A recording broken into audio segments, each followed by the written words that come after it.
맥에 대해서 설명드릴게요. 맥은 해시 함수랑 비슷한 건데, 해시 함수는 메시지만 받아서 그 메시지를 대표할 수 있는 어떤 값, 정해진 크기의 값을 만들어주는 게 해시 함수죠. 근데 맥은 거기에 추가적으로 키가 하나 더 들어가는 거죠. 그래서 키가 있는 사람만 만들 수가 있고, 키가 있는 사람만 확인할 수 있는 그런 거죠. 그래서 우리가 무결성을 보장하고 싶을 때 단순히 해시만 쓰게 되면은 능동 공격에는 취약하게 되는 거죠. 공격자가 그 무결성을 보장하고 싶은 데이터를 조작하고 해시 값도 새로 계산해내면 변경되었다는 것을 발견 못하게 되겠죠. 그런데 맥을 쓰게 되면 공격자가 키가 없으면 메시지는 쉽게 바꿀 수 있어도 그 맥 값을 못 바꾸니까 이제 변했다는 것을 발견할 수가 있습니다. 그래서 시험 문제에도 나왔지만 우리가 데이터를 암호할 때 AS로 데이터를 암호할 때 이제 CBC나 CTR 모드를 많이 사용하는데, 이 CBC와 CTR은 NM 특성을 만족 못하기 때문에 우리가 비밀성만 보장해서 전달하게 되면 무결성 측면에서 공격이 들어올 수가 있습니다.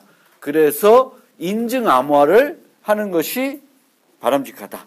즉 메시지를 보낼 때 비밀성과 무결성을 같이 보장해서 제공해서 보내는 것이 좋은 방법이고, 그 인증 암호화를 하는 방법은 요즘에는 이제 메시지를 암호화하고 암호문 C, 이 C 값에 대한 맥 값을 계산해서 보내는 방법을 씁니다.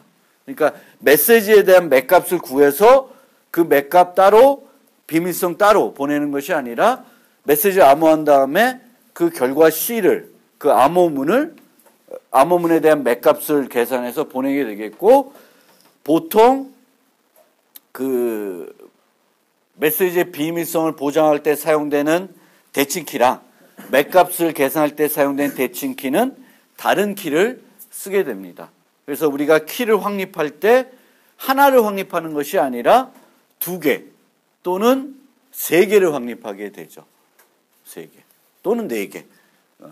그래서 양 사이드에서 앨리스는 메시지 암호할 때 보내는 그 비밀성을 보장하기 위한 키, 그 다음에 맥키, 밥은 또 비밀성 보장할 때 보내는 키, 또 맥키, 이런 것들을 4개를 만들어서 이제 방향성도 보장하고 메시지를 인증 암호해서 교환하는 방식을 많이 사용하게 됩니다.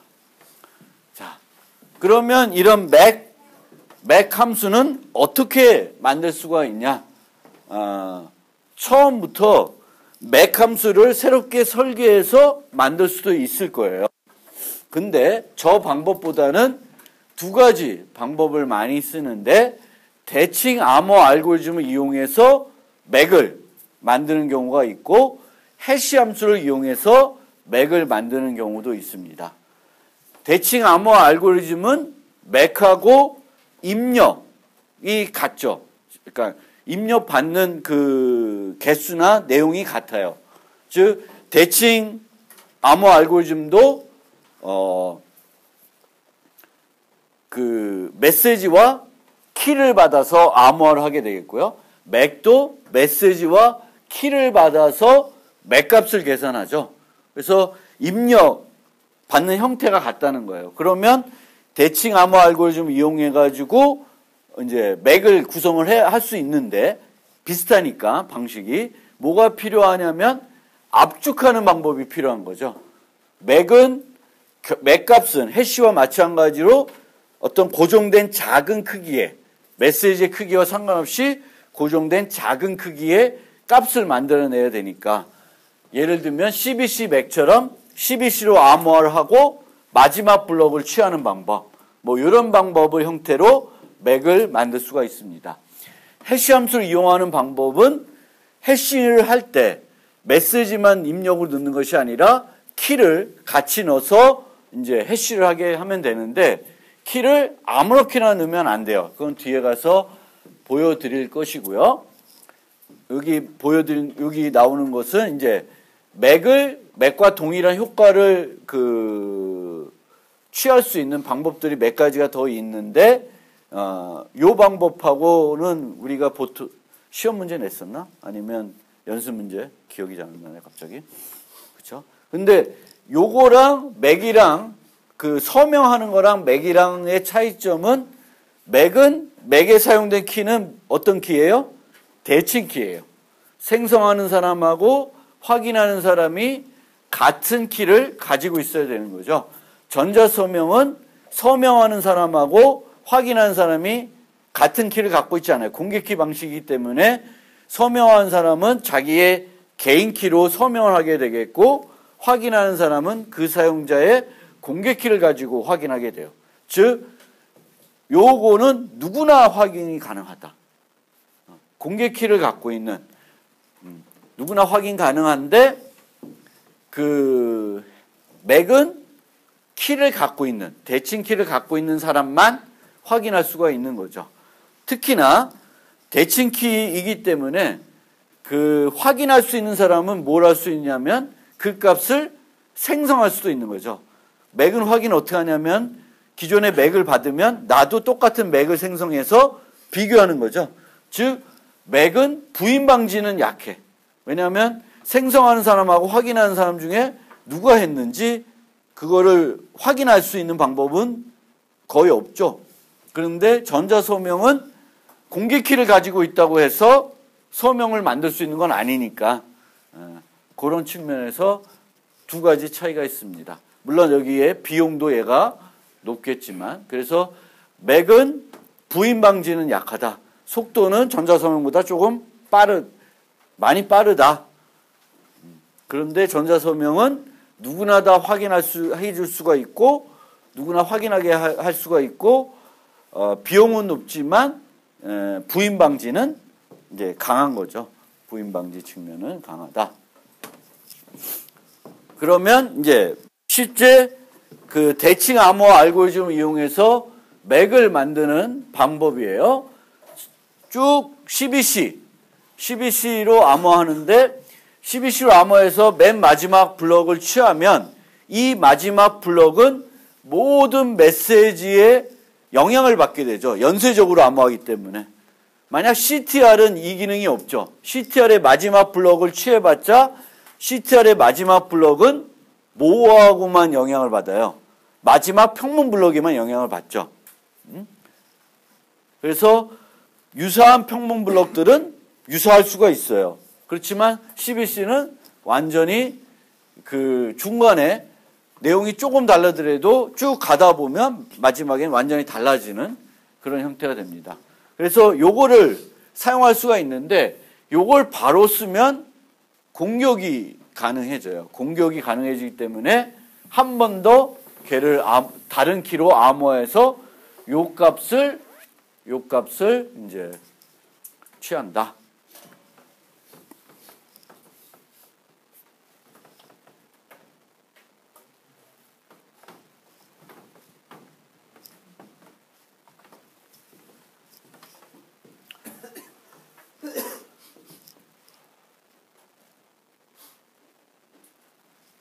이제 이렇게 되면 CBC 맥은 키와 키가 요 두 개 키가 이제 다른 키를 쓰니까 이제 C 맥이라고 해서 약자가 안 나와 있네. 쟤도 CBC를 이용하는 맥이에요. CBC를 이용해서 하는 맥인데 이제 키를 입력을 두 개를 주는 것이 아니라 하나만 쓰게 되겠고 이 하나를 이용해서 두 개를 또 만들어내요. 두 개를 만들어내서 K1으로 CBC로 쭉 암호화를 하고 그 다음에 마지막 블럭만 K2를 이제 XOR 해가지고 암호화를 합니다. 아니면 얘가 패딩이 필요 없으면 K3로 엑스월 해가지고 암호화를 하는 방법을 쓰고 있어요. 그래서 이렇게 Cmac 비슷한 건데 결국은 CBC를 이용하는데 이 CBC에서 마지막 블럭을 취하면은 이제 마지막 블럭을 취했을 때에는 공격이 가능하다는 게 발견됐기 때문에 그 문제를 해결하는 방법으로 몇 가지가 제안이 됐고 이 같은 경우에는 처음부터 두 개의 다른 키를 쓴다는 전자에 이렇게 제안이 됐는데 실제적으로는 얘도 마찬가지지만 우리가 키를 두 개 쓰는 게 아니라 하나만, 사용자는 하나만 써야 되겠죠. 그래서 이 하나 가지고 얘 같은 경우도 내부적으로 필요한 키를 더 있으면, 더 만들어야 되면 더 만들어내는 그런 방식을 이제 사용해야 된다는 그런 개념에서 이제 보여드리는 겁니다. 그래서 조금 다르다. 요 방식이. 그러니까 요 마지막 블럭을 그냥 쓰는 것이 아니라 여기까지는 똑같죠. 얘도 똑같은데 요 다음에 어떻게 하느냐를 조금씩 다른 방법들이 있다. 라는 것이고요.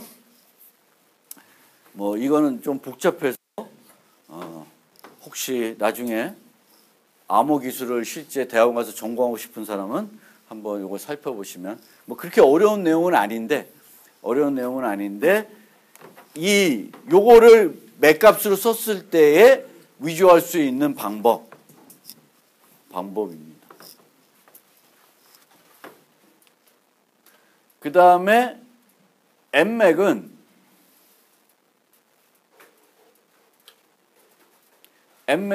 네스티드 맥이라고 해가지고 키를 기존에는 다 똑같은 키로 각 블럭을 암호화하죠. 그렇죠? 근데 얘는 어떻게 하냐면 첫 번째 블럭은 우리 사용자한테 받은 K1으로 암호하는데 두 번째부터는 K1으로 암호하는 것이 아니라 이전 블럭에 나온 이 암호문을 키값을 써서 해요. 키값을 써서 쭉쭉쭉쭉 나가는 거예요. 그런 방법. 그래서 K1, K2라는 외부 키인데 얘도 실제적으로는 하나의 K에서 만들어낼 수 있습니다. 그래서 방법들이 조금씩 달라지고 있습니다. 결국은 얘도 마찬가지로 영향을 받죠. 맨 마지막 블럭이 요 평문 블럭들의 영향을 받게끔 이렇게 체이닝 되어 있는 거죠. CBC랑. 근데 조금 다르게. 굳이 얘는 복호화가 목적이 아니니까. 이렇게 계산하고 사용자도 그 확인하는 사람도 똑같이 계산해서 그 결과값만 비교해 보면 되겠고, 되기 때문에 이런 방식도 이제 제한이 되어 있습니다. 그런데 요 세 가지 방식은 다 단점이 있어요. 단점이 뭘까요? CBC 암호화의 단점이 뭐예요? 네? 그렇죠. 병행으로 빠르게 계산 못한다는 거죠. 프로세서를 여러 개 우리가 있으면 이게 연쇄되기 때문에 이쪽이 끝나야 그 다음 거, 이쪽이 끝나야 그 다음 걸 계산할 수 있습니다. 얘도 마지막만 다른 거니까 마찬가지죠. CBC 암호고. 그 다음에 얘도 이게 계산돼야 그 다음 걸 계산할 수 있죠. 즉, 이 지금까지 말씀드렸던 CBC맥, C맥, M맥 다 병행으로 멀티 프로세서가 있을 경우에 병행으로 그 맥값을 빠르게 계산하지 못한다는 단점이 있습니다. 그래서 이제 이런 좀 복잡한 그림인데 P맥이라고 해서 Parallelizable, 이름 자체가 병행 수행이 가능한 맥이다. 뭐니? 왜 나한테 보내? 그래서 얘는 이제 병행 수행이 가게끔 이제 이런 식으로 만들었어요. 근데 보시면은 이 윗단 같은 경우에는 뭐랑 비슷해요? 요 밑에 부분 빼면 여기까지는 병행 수행을 하려다 보니까 우리가 떠오르는 게 CTR 모드죠. 그렇죠? 그러니까 위에 거는 CTR 모드랑 비슷해요. 비슷해요. 근데 어떻게 하냐면 그러면 CTR 모드에서 마지막 블럭을 취해버리면 안 되죠. 그럼 맥값으로 효용이 없어요. 그래서 어떻게 하냐면 이 블럭들을 다 XOR 해버려요. 한 번에 마지막에. 이 블럭들을 다 XOR 해가지고 최종값을 계산하게 됩니다. 그러니까 요걸 통해서 이 최종값이 모든 블럭에 영향을 받게끔 이렇게 구성을 하고 있습니다. 그 다음에 HMAC. HMAC은 이제 해시 함수를 이용해 가지고 맥을 만드는 거예요. 그러면 간단하게는 키가 있으면 키랑 메시지를 결합해 가지고 해시하거나 메시지 키를 뒤에다 넣거나 이제 이런 식으로 할 수가 있어요. 그런데 요 형태는 여러분들이 SHA-1이 어떻게 계산되냐면 512비트 단위로 쪼개져서 계산이 된다 그랬죠. 그러면 이렇게 계산된 거 요것이 있으면 요거의 결과값 그 맥값의 결과값을 이용해 가지고 똑같은 해시 함수의 초기 값으로 요 값을 이용해서 X'을 넣게 되면 요 값이 나와요. 그러니까 키가 없는 사람도 뒤에다 붙이는 게 되게 쉬워진 거지. 키를 모르고도 붙일 수가 있어요.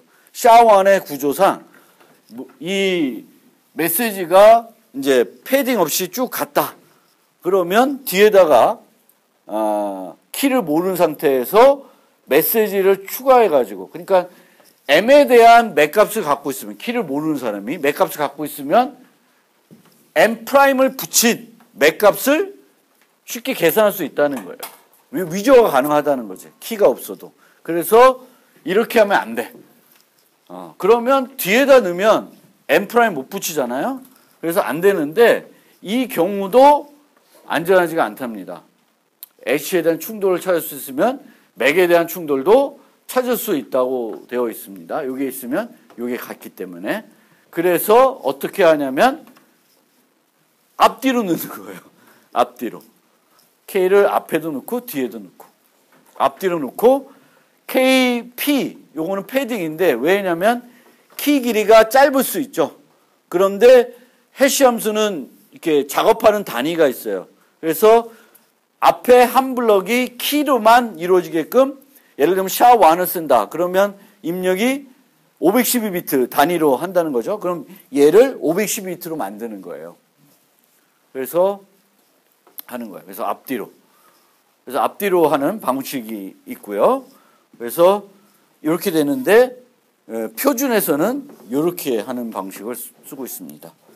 K1을 넣고 여기다가 그러니까 앞에 넣는데 해시를 2번 하게끔 하는 형태로 들어가 있습니다. 그래서 뭐 붙이는 걸 못하게끔 하기 위해서 두 가지 이런 방식으로 쓰고 있어요.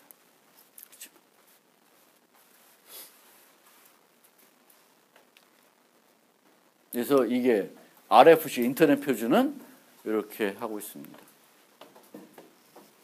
여기 보시면 오패드, 아이패드가 있는데 이게 뭐라고 보시면 되냐면 이런 형태인데 하나의 키로부터 K1, K2를 만들기 위해서 K랑 하나는 오패드랑 결합한 요거를 하나를 K1이 되겠고 얘가 K2가 되는 형태가 되는 거예요. 그래서 두 가지 키를 하나의 키로부터 두 가지 키를 계산해 가지고 해시해 가지고 이제 최종 맥값을 계산하는 방법을 쓰고 있습니다. 그래서 이런 문제가 있는데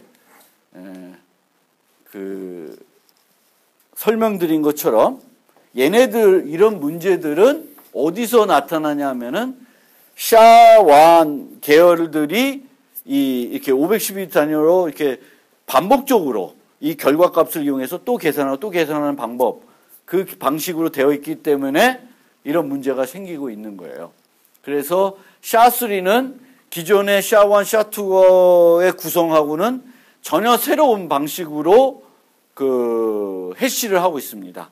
그렇기 때문에 새로운 그 샤3를 이용할 경우에는 이런 문제 없이 간단하게 이런 식으로도 그 맥값을 계산할 수 있다고 그럽니다.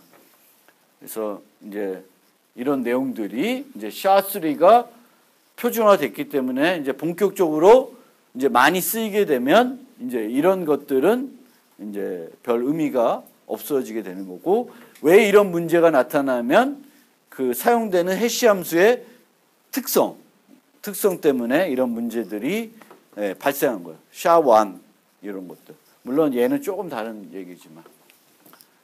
그 다음에 공개키 알고리즘. 이 공개키 암호 알고리즘은 이제 지금까지는 보통은 이제 비트 연산들, 컴퓨터가 빠르게 할 수 있는 연산들을 이용해 가지고 구성이 돼요. 그 외부적인 개념은, 수학적인 개념을 쓸 수 있어도 결국은 밑에 가서 구현된 코드를 보면 그 코드는 되게 그 비트 이동, 또 XY 연산 이런 걸로 다 구성이 돼서 대단히 빠르게 계산할 수 있게끔 만들어져 있습니다. 해시도 그렇고 대칭 암호 알고리즘도 그렇고. 그런데 공개키 암호 알고리즘은 그런 것과 달리 어려운 수학 문제에 근거를 하고 있고요. 이런 수학 문제가 어렵다는 것은 불가능하다는 것이 아니에요. 그러니까 인수분해 문제, 10을 인수분해하라. 여러분도 할 수 있죠. 2 곱하기 5잖아. 누구든지 할 수 있어요. 그런데 이 수가 매우 커지면 1024비트, 2048비트 크기의 숫자다. 그러면 이거를 여러분 보고 인수분해하면 못해. 컴퓨터를 이용해서도 못한다는, 못한다기보다는 그걸 지금까지 알려진 가장 빠른 알고리즘을 거기다 집어넣어도 컴퓨터를 이용해서 계산하더라도 100년, 1000년이 걸린다는 거예요. 그렇지만 1024비트의 수, 2048비트의 수를 가지고 연산을 처리하려고 그러면 속도가 느리겠죠. 그래서 이제 그런 단점들이 있습니다. 이 공개키 암호 알고리즘들은 수학 문제, 어려운 수학 문제에 근거하기 때문에 속도가 느릴 수밖에 없다. 상대적으로. 그리고 또 하나의 단점은 컴퓨팅 속도가 빨라지면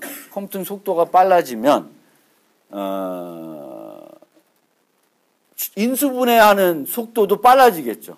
그렇죠? 그리고 대칭 암호 알고리즘 같은 경우에는 그 컴퓨팅 기술이 빨라짐에 따라서 우리가 사용자가 유지해야 되는 대칭 키의 길이가 늘어나고 있죠. 근데 이 늘어나는 폭이 별로 크지 않아. 70년대에는 56비트였는데 현재는 128비트 정도예요. 근데 128비트는 되게 작은 거잖아. 여러분들 요즘 USB도 안 쓰지 요즘. 얼마나 갖고 다녀요? 여러분 핸드폰 메모리 얼마짜리야? 몰라? 왜 몰라? 뭐 한 싼 거는 32기가 뭐 이러잖아. 거기에 128비트라는 건 되게 작은 거잖아요. 얼마 안 돼. 그런데 얘네들은 1024비트 쓰다가 속도에 따라서 2048비트.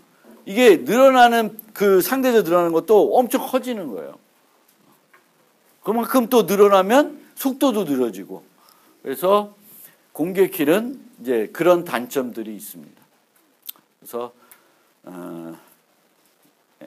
그렇고요. 그리고 이제 얘네들이 사용하는 그 수학 문제는 크게 두 가지가 있는데, 하나가 인수분해 문제고요. RSA라는 게 그 인수분해 문제에 의존하고 있고, 또 하나가 그 우리가 DP-헬만 때 설명드렸던, DP-헬만 키동의 프로토콜 설명드릴 때 설명드렸던 이산대수 문제예요. 이산대수 문제. 그래서 그런 문제가 있습니다. 두 가지 문제.